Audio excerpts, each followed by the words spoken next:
우리 성찬식을 1년에 2번씩 합니다.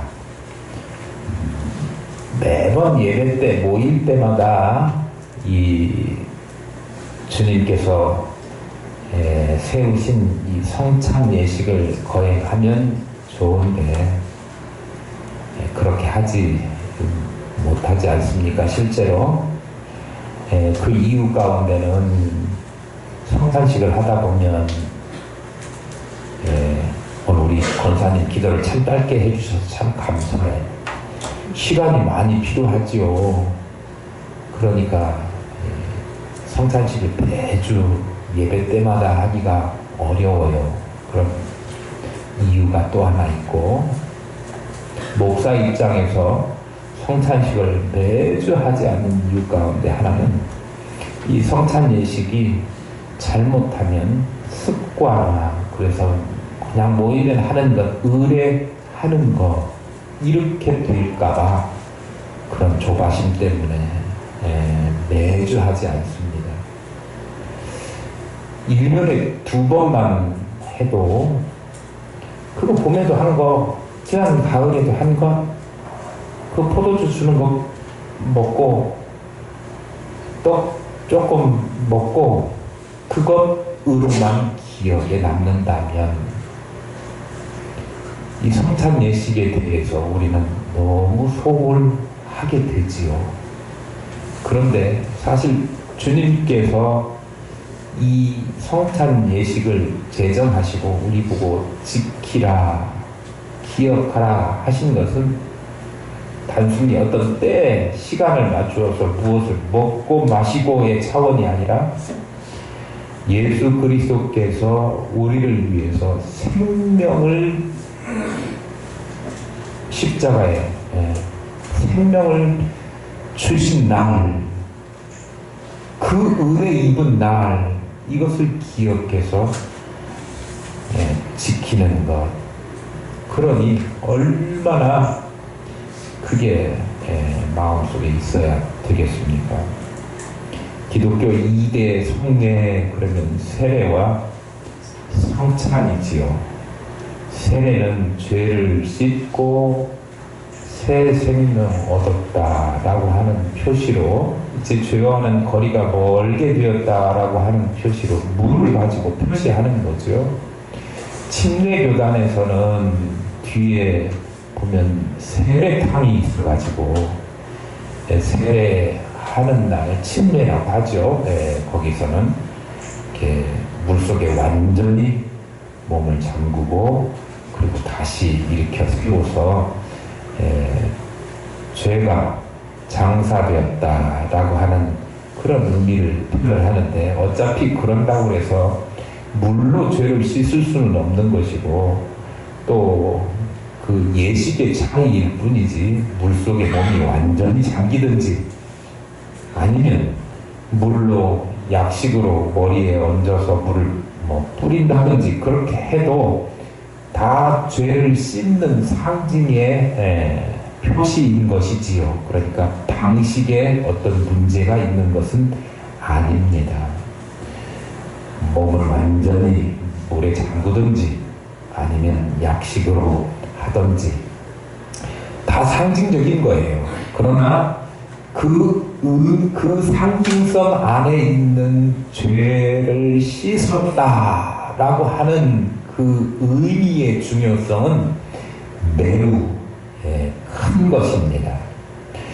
오늘 우리가 같이 하게 되는 성찬 예식 또한 기독교 성례 중에 아주 중요한 성례임에 틀림이 없죠.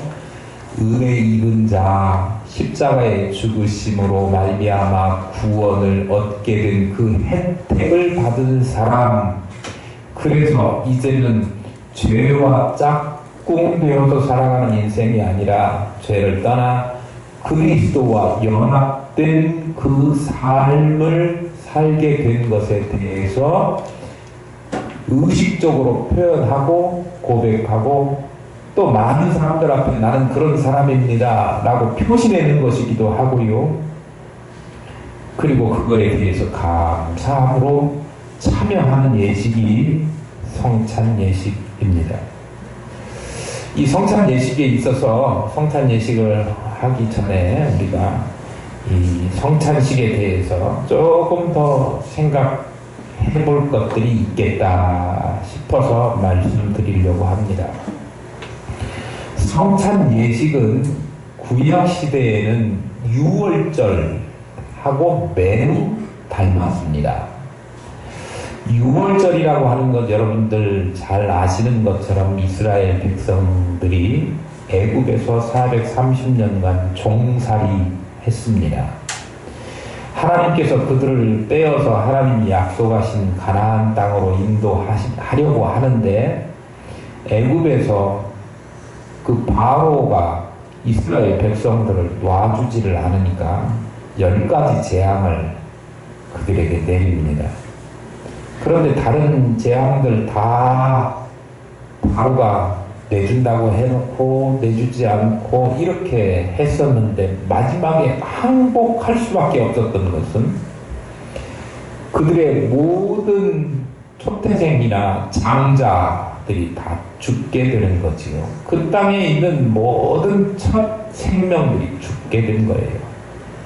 그런데 그 땅에는 애굽의 사람들, 애굽 장자들만 있었던 것은 아니고 이스라엘 백성들 또한 출애굽해야 될 이스라엘 백성들 또한 있었기에 그들도 죽게 될 수밖에 없는 상황입니다. 그래서 하나님께서 이스라엘 백성들에게는 뭔가 표시를 해라 라고 하는 그런 뜻으로 어린 양을 잡아서 그 문설주와 인방에 발라서 표시를 하도록 했습니다. 그래서 그 어린 양의 피가 발라진 그 집은 죽음이 넘어가고 재앙이 임하지 않고 건너뛰는 그런 은혜를 베풀어 주신 것이지요.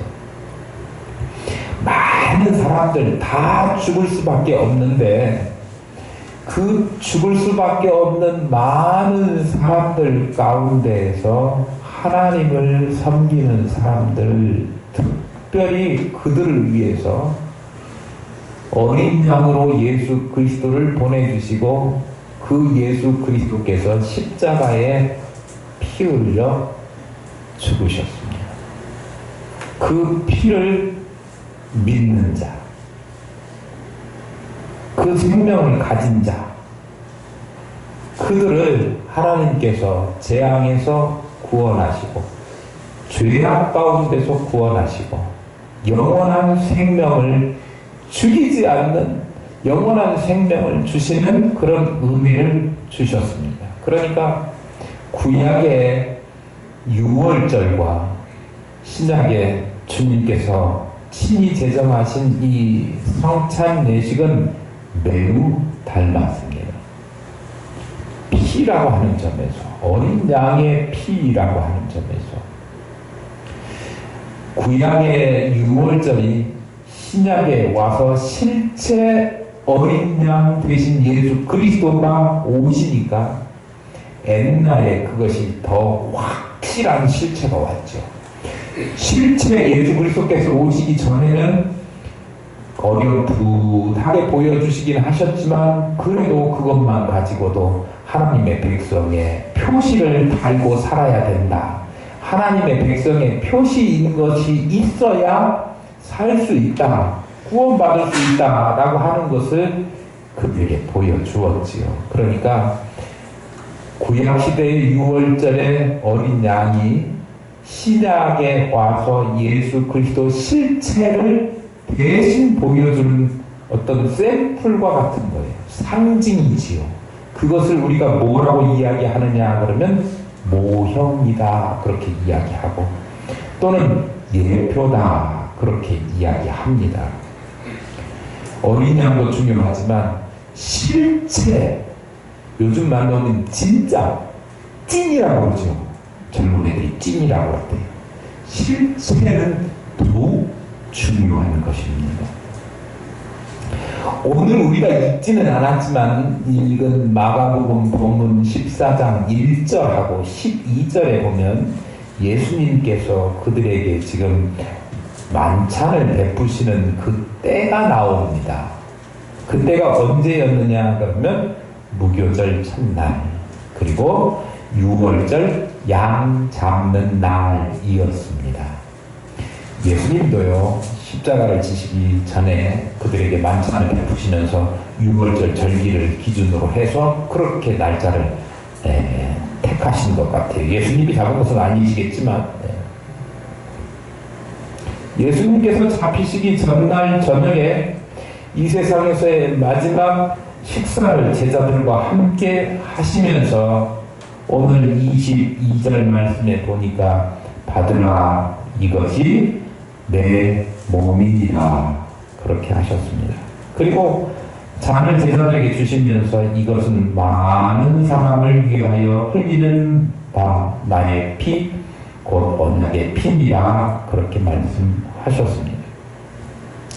예수님께서 실체로 오셔서 유월절에 희생양이 되셔서 십자가에서 그의 몸을 푸셔서 죽음에 이르렀고 그의 피는 희생 제물로 부어 주시는 것입니다.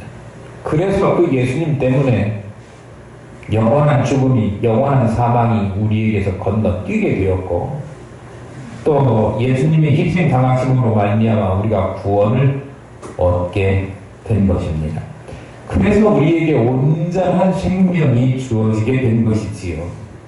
그래서 이 성찬 예식을 그런 의미를 마음속에 깊이 간직하고 새기면서 참여한다고 하면 이 성찬 예식이야말로 얼마나 중요하고 감사한 예식인지 모릅니다. 감격 가운데 잔을 받고 떡을 받는 우리 모두가 될 수 있기를 축복합니다. 우리 성찬에 참여하면서 예수님의 생명 주심을 기념하는 이 예식을 거행하면서 우리가 정말 중요한 것 몇 가지 말씀드리고 싶습니다. 오늘 본문 말씀에 보면 22절에 축복하시고 그랬고요. 그 다음 23절의 말씀에 보면 잔을 가지사 옛날에는 살해하시고 그랬는데 지금 성경에는 감사 기도하시고 그렇게 기록되어 있습니다. 감사라고 하는 것이 꼭 동반되어야 된다라고 하는 사실입니다. 성찬식에서만 감사가 동반되는 것이 아니라 주의 피와 주의 살을 받은 우리의 삶이 그렇게 되어야 된다라고 하는 사실을 말씀드리고 싶습니다. 물에 빠져서 허우적거리고 있는데 다른 사람들 감히 거기에 들어갈 엄두도 못 내고 있는데 나밖에 없구나 그렇게 생각한 소방관이 뛰어 들어가서 그 사람 구해냈다고 며칠 전에 어딘가에서 그랬다고 상을 줘야 된다 막 그 사람들이 참 잘했다 고맙다 그런 댓글을 수천 개를 올렸더라고요. 정말 생명을 살리는 것은 귀한 일이고 고마운 일이지요. 출근길에 숨 못 쉬어서 쓰러져 있는 아저씨를 간호사가 출근하다가 외면하지 않고 심폐소생술 해가지고 살려주는 경우도 있고 버스 운전기사가 심폐소생술 배워가지고 자기 승객 중에 그런 사람 생기니까 살려낸 일도 있습니다. 그런 것 보면 사람들이 너무나 잘했구나라고 하지만 그 당사자 되는 사람들은 뭐라고 표현할 수조차 없는 감사가 그에게 있을 것입니다. 우리도요, 영혼이 죽었었는데 그 영혼이 다시 살 방법은 도무지 없었는데 어떤 누구도 그 상황에 대해서 안타까워만 하지 방관하고 있었는데 자신의 생명을 걸고 생명을 포기하고 그리고 나를 살려준 그가 있다고 하면 당연히 우리는 감사하고 고마워해야 하고 그 은혜를 평생 동안 갚고 살아야 될 것입니다.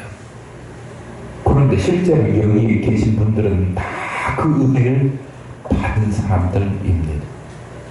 우리는 원망하고 불평하고 살 이유가 전혀 없는 사람들입니다.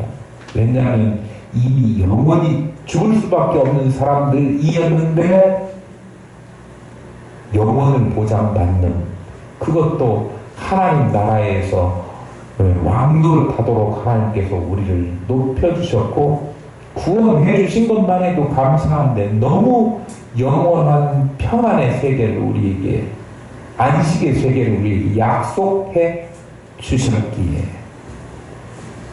우리는 감사한 삶을 살아야 한다라고 하는 것입니다. 또 하나요. 오늘 우리가 행하는 성찬식은요, 떡을 떼는 것을 상징적으로 해서 합니다. 이따가 카스테라 빵을 조금씩 네모지게 작은 것을 드시게 될 겁니다. 그런데 그 조그맣게 각자 한 명 한 명씩에게 따로따로 나누어진 떡을 받게 되지만 실제의 성찬식 원래는요, 떡을 뗄 때 한 덩어리 떡을 가지고 거기서 조금씩 떼어 먹었습니다. 그 조금씩 떼어 먹은 그 떡은요, 무엇을 상징하느냐 그러면 우리가 떡을 떼고 잔을 나누는 가운데 모두 우리는 한 몸, 한 가족이었다, 주님 안에서 연결된 하나의 생명 공동체였다라고 하는 것을 상징적으로 보여주는 것이 성찬식입니다. 떡을 나누어 먹음으로써 한 형제 자매된 것을 확인하는 것이고, 우리가 하나님 안에서 한 가족이 되었다라고 하는 것을 고백하는 그런 의미를 담고 있습니다. 그러면 우리는 하늘 기쁨 교회 성례주일 성찬 예식에 참여하면서 같이 떡을 떼는 사람들입니다. 그러면 한 마음, 한 뜻을 공유해야 되는 사람들이지요. 또 가족들끼리 살다 보면 여러 가지 문제로 힘들고 어려운 일들도 당할 때도 있지만, 그래도 나중에 보면 가족은 팔이 안으로 붙게 되더라고요. 하나 되는 수밖에 없는 거지요. 한 몸, 한 뜻 되어서 한 공동체, 한 목표를 향해서 함께 발걸음을 움직이는 그런 공동체가 되어야 되겠다라고 하는 말씀을 오늘 드리고 싶습니다. 코로나 때문에 여러 가지로 어렵고 힘든 가운데 있지만, 그래도 교회가 믿음대로 되는 교회 되게 해달라고 함께 기도했고, 미션 포리원 하면서 올해 정말 복음을 열심히 전해보자, 그 목표를 세우고 달려가기로 했습니다. 고린도전서 11장 26절에 보면, 너희가 이 떡을 먹으며 이 잔을 마실 때마다 주의 죽으심을 오실 때까지 전하는 것이니라, 그렇게 기록되어 있습니다. 이 성찬식에는 하나 되어서 해야 될 명령이 포함되어 있는 것이지요. 그게 뭐냐 그러면 그리스도의 증인으로 사는 것입니다. 우리가 증인하면, 우리 법정 용어이기 때문에 증인으로 불려가면 가서 내가 하고 싶으면 하고, 그렇지 않으면 거부권을 행사할 수도 있겠지요. 그런데 이 성경에서 나오는 그 당시의 증인이라고 하는 것은요, 해도 되고 거부해도 되는 그런 차원의 증인이 아니라고 하는 거예요. 성경의 증인은요, 적어도 2명이 있어야 되는데 한 명이 말했는데 다른 한 명이 다른 반대 의견을 이야기하면 또 다른 증인이 하나가 또 더 필요하겠지요. 이 한 명이 얼마나 중요하냐 그러면 재판을 받는 사람, 옛날에 재판은요, 뭐 한 사람에게 눈을 상해한 사람에게 눈을 뽑아요. 상대방의 팔을 상하게 하면 팔을 똑같이 잘라요. 상대방의 목숨을 해하는 사람은 자기 목숨도 내놔야 되는 거예요. 그러면 상대방의 목숨을 해했다라고 하는 증인을 서는 사람이 생기게 될 거 아닙니까? 그 사람 말 한마디에 사람이 죽기도 하고 살기도 해요. 오늘날도 그러긴 하지만 나는 그런 사람을 살리고 죽는 일에 내가 결정적인 증언을 하고 싶지 않다 그러면 오늘날은 거부할 수 있어요. 그런데 그 당시에는 증인은 반드시 본 것에 대해서 이야기를 해야 될 책임이 있어요. 거부할 수 있는 권한이 없어요. 그렇게 사용된 말이 증인이라고 하는 말이에요.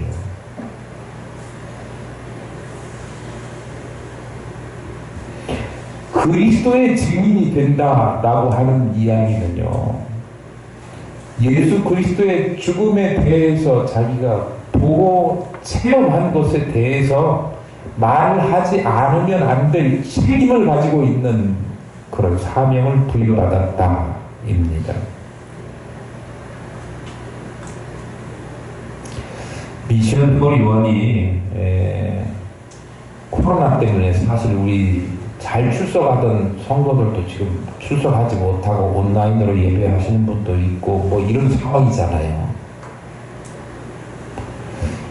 코로나19가 우리를 발목 잡아서 미션 포리원이 꽝 됐다, 저는 그렇게 생각하지 않습니다. 지금도 여전히 우리가 그 일을 위해서 기도하고 있고 그 일은 반드시 이루어질 거라고 생각합니다. 내일 더 어려운 일이 있어서 우리가 모이는 것이 힘들어지고 설사 무슨 일이 일어나서 불가능한 일이 생긴다라고 생각될 때조차도 우리는요, 그 일을 걱정하는 사람이 아니라 오히려 어떤 일이 있어도 나는 나에게 맡겨주시는 사명을 오늘 감당하겠다라고 일어서는 사람이 되어야 된다라고 하는 것을 오늘 우리는 알아야 됩니다. 내일 무슨 일이 일어날지에 관심이 큰 사람은, 다시요, 잘 들으세요. 내일 무슨 일이 일어날지에 대한 것과 그리고 무슨 일이 일어나든지 나는 내 일을 하겠다라고 하는 두 가지 상황이 있을 때 어떤 것을 선택하느냐는 여러분의 자유지만 우리 믿음의 사람들, 적어도 하나님의 백성들은 어떤 것을 선택해야 되느냐 그러면 내일 무슨 일이 일어날지에 대한 그런 관심보다는 무슨 일이 있어도 나는 나에게 주어진 삶을, 나에게 주어진 사명을 감당하겠다, 여기에 더 큰 관심이 있어야겠다라고 하는 말씀입니다. 꼭 누군가가 스피노자가 한 이야기라고 하지요. 내일 지구가 멸망해도 사과나무를 심겠다 한 거하고 똑같은 말씀입니다. 믿음 있는 사람이라고 하면 하나님의 일, 하나님의 맡기신 사명 잘 감당하는 것, 이것이 무엇보다도 중요한데요. 사실 제가 지금 말씀드린 것은요, 여러분들이 성찬식 할 때 목사 대신 설교하십시오 해도 하실 수 있을 만큼 여러 번 들었고 잘 알고 있는 내용들입니다. 감사하는 삶 살아야 되지요. 하나 되어야 되지요. 그리고 맡겨주신 증인으로서의 삶을 살아야 되지요. 다 알고 있는 내용들입니다. 그런데요, 그 알고 있으면서도 제대로 하지 못하는데 우리의 결정적인 단점이 있지요. 오늘 6월절 말씀을 어차피 나왔으니까 조금 더 말씀을 드리려고 하는데, 출애굽기에 보면 출애굽기 12장 1절 2절을 보면 제가 읽어드릴게요. 여호와께서 애굽 땅에서 모세와 아론에게 일러 말씀하시되 이 달을 너희에게 달의 시작 곧 해의 첫 달이 되게 하고 그렇게 기록되어 있습니다. 무슨 이야기냐 그러면 모세하고 아론에게 출애굽하면서 출애굽하게 된 결정적인 6월절을 기점으로 해가지고 그 달을 1년에 시작하는 달로 삼아라 그렇게 말한 거예요. 원래 그 달은요 이스라엘 백성들이 사용하던 민간열에서는 7월달이었습니다. 태양력으로 따져보니까 새싹이 올라오는 3월달, 4월달 봄쯤에 해당되는 달이에요.